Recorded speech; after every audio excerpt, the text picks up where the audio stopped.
Jack Morgan had invited a group of longtime friends to his private ranch for a relaxed weekend barbecue. Most of the guests were fellow officers from his department. Nobody expected the afternoon to turn into an HOA confrontation. The barbecue was in full swing when Jack noticed a black SUV approaching the ranch entrance. Karen Whitmore stepped out, already looking furious. She had clearly not come to enjoy the party. Karen walked directly toward Jack and demanded that he shut the gathering down. She claimed the HOA had received complaints about noise and unauthorized activity. Jack looked around at the officers and calmly asked what rule he had supposedly violated. Karen pulled out her phone and said she was calling 911. Jack did not argue with her. He simply told her that the officers she was about to call were already standing behind him. Karen ignored Jack and insisted she needed police assistance immediately. She told the dispatcher that an unauthorized gathering was taking place on private community land. Jack exchanged a quiet glance with one of the officers. The dispatcher apparently sent officers to investigate the complaint. Karen looked satisfied, believing the ranch party was about to end. Then she noticed that nearly everyone at the barbecue was already wearing a badge. Karen asked Jack whether all the officers were actually law enforcement. Jack smiled and said they were members of his department. The mood of the party shifted from relaxed to quietly amused. Karen insisted that the officers needed to leave because the HOA had not approved the gathering. One officer politely asked Karen to explain why an HOA approval would be required for a private ranch party. Karen suddenly struggled to answer. Karen became more frustrated and demanded that Jack identify the person responsible for the party. Jack quietly raised his hand.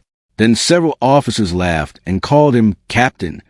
Karen froze when she realized she had called 911 about a party attended by Jack's own department colleagues.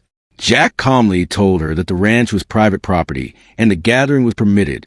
Then an incoming police vehicle stopped outside the ranch gate, and Karen realized the situation was about to get much worse for her. The arriving officer stepped out and immediately recognized Jack. Karen rushed over and repeated her complaint, expecting backup. Instead, the officer greeted Jack like a respected colleague. Karen pointed toward Jack and claimed he was violating HOA rules. The responding officer asked her to identify the HOA rule that applied to private property outside the association. Karen quickly realized she had no answer. Karen insisted that the gathering was creating a disturbance. One of Jack's colleagues looked around at the quiet ranch and politely disagreed. The only person causing a scene was standing directly in front of them. Karen then demanded that everyone show identification.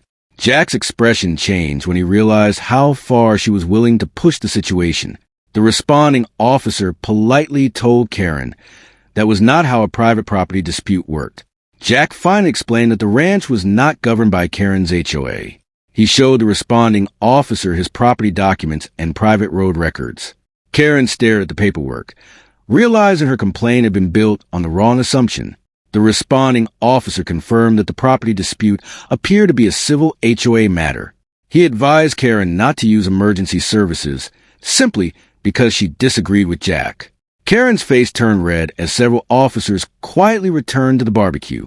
Karen tried one final argument, claiming Jack's officers were intimidating her. Jack immediately told everyone to remain professional and respectful.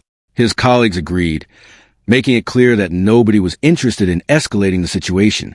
The responding officer asked Karen whether anyone from the HOA had ever documented ownership of Jack's ranch.